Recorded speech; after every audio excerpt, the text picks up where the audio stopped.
kitu katika maisha yako, wakati unapofanya kitu katika maisha yako, wakati unapoendelea kufanya kile kitu, muendeleo unaofanya ile kitu kinachokufanya udumu. Tuseme kwa mfano, hasa katika wokovu. Wote nizungumzie katika wokovu mara nyingi. Kile kitu ambacho kinachotufanya tuzidi kudumu katika wokovu ni muendeleo wa kuzidi kumtafuta Mungu. Ni muendeleo wa kuzidi kukaa mbele za Mungu. Ni muendeleo wa kusoma Biblia. Ni muendeleo wa kukaa kanisani. Ni muendeleo wa kusoma. Bwana asifiwe. Inatufanya sisi kuzidi kuendelea kukaa katika Mungu. Bwana asifiwe. Lakini katika sehemu ya pili, ama pia inaweza kuwa kwamba pamoja katika wokovu, mtu akiwa katika wokovu huu bado anaweza fika mahali akasema kwamba mimi nimekuwa nikisoma Biblia labda kikawaida, nimekuwa nikienda kanisani labda kikawaida, nimekuwa nikiimba labda kikawaida, nimekuwa nikitoa labda kikawaida. Bwana asifiwe. Lakini anafika katika sehemu nyingine anasema kwamba ninafanya uamuzi kwamba sitakuwa nikitoa kikawaida. Kama nilikuwa natoa katika kiwango hiki, ninachukua hatua kwamba ninaacha kutoa kiwango hiki, ninataka kutoa kiwango cha juu. Bwana asifiwe. Anasema kwamba kama nilikuwa ninaomba mara moja kwa siku, ninachukua hatua ya kufanya maamuzi kwamba nitoke kuomba mara moja kwa siku, nikaingia katika kuomba mara 3 au mara 2 au mara 4 kwa siku.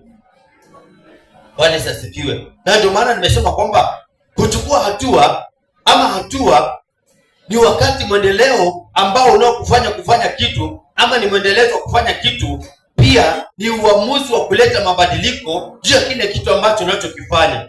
Bwana asifiwe. Kwa sababu unaweza jipata kwamba katika maisha yako kuna wakati ambapo ulikuwa unafanya vitu ukawa umejitosheleza, kwa kweli ukawa umeridhika, lakini ukapata idea ama knowledge kutoka kwa mtu fulani akakwambia kwamba ukifanya hivi na hivi na hivi itakuwa zaidi ama itakuwa bora zaidi kuliko vile unavyofanya.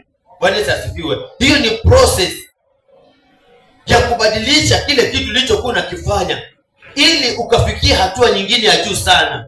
Bwana asifiwe. Kwa hivyo tunapokaa kanisani ama tulivyookoka, tuliokoka wakati wa kwanza, pia ilikuwa hatua ambayo iliyotufanya tukawa na mbadiliko, kwamba tukabadilika, tukatoka katika sehemu moja tukaingia katika sehemu nyingine. Bwana asifiwe. Ilikuwa ni hatua, ilikuwa ni mchakato, ilikuwa ni process. Leo tunataka tuangalie maandiko tu, tutasoma watu ambao tunaowajua tena vizuri. Tutasoma historia ya Yakobo, hatusome historia ya Daudi. Bwana asifiwe. Kwa sababu hapa tunaona kwamba watu hao walipopiga hatua, walipofanya hatua, walipochukua hatua, walipoanza hatua, hawakubaki pale ambapo walipokuwa siku zote. Hawakubaki pale ambapo walipokuwa wanajulikana. Hawakubaki katika yale majina ambayo walikuwa wamejulikana nao. Hawakubaki na zile sifa ambazo jamii waliwajua nazo. Hawakubaki na yani ule mtazamo wa kawaida ambao walikuwa wamejulikana. Mtazamo huo ndio kwamba wao ni wana wa Isaka, kwamba Yakobo ni mwana wa Isaka tu kawaida. Lakini wakati alipochukua hatua ya kufanya jambo fulani, na hapo ndipo alipoanza kubadilika. Maisha yake yakaanza kubadilika. Hata kama zilikuwa katika changamoto, lakini katika changamoto zile bado alikuwa anazidi kubadilika, maana alikuwa anazidi kusonga kutoka hali hadi hali. Bwana asifiwe. Na ndiposa nimesema kwamba hatua haikuachi mahali pamoja. Bwana asifiwe. Tutasoma katika Mwanzo 27 kuanzia mstari wa 18 hadi 29. Pastor, kama kuna mic utakusaidia. Genesis chapter 27 kuanzia verse 18 verse 29. Ni kitabu cha Mwanzo sura ya 27 kuanzia mstari wa 18 hadi 29.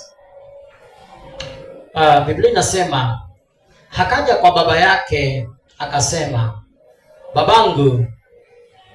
Akasema, mimi hapa, unani wewe mwanangu? 19.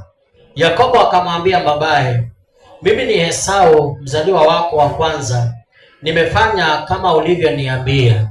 Ondoka tafadhali, ukae kitako, ule mawindo yangu, ili roho yako inibariki. Mstari wa 20. Isaka akamuuliza mwanawe. Hapa nirudie mstari wa 20. Isaka akamuuliza mwanawe, imekuwaje umepata upesi namna hii mwanangu? Akasema, kwa sababu Bwana Mungu wako amenifanikisha. 21.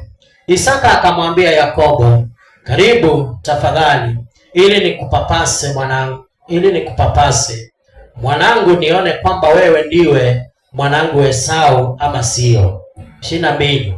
Basi Yakobo akamkaribia Isaka babaye, naye akampapasa. Akasema, sauti ni sauti ya Yakobo, lakini mikono ni mikono ya Esau.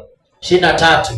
Wala hakumtambua, kwa maana mikono yake ilikuwa mikono ya Esau ndugu yake, yenye malaika. Basi akambariki.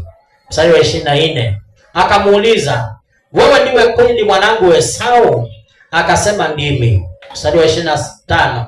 Akasema, niletee karibu nami nipate kula mawindo ya mwanangu, ili roho yangu ikubariki. Akamsongezea karibu naye akala, kisha akamletea mvinyo akanywa.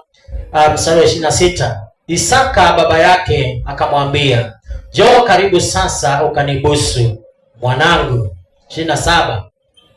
Akamkaribia akambusu, naye akasikia harufu ya mavazi yake, akambariki akasema, tazama, harufu ya mwanangu ni kama harufu ya shamba alilolibariki Bwana. 28. Mungu na akupe ya umande wa mbingu na ya manono ya nchi na wingi wa nafaka na mvinyo. 29. Mataifa na wakutumikie na makabila wakusujudie,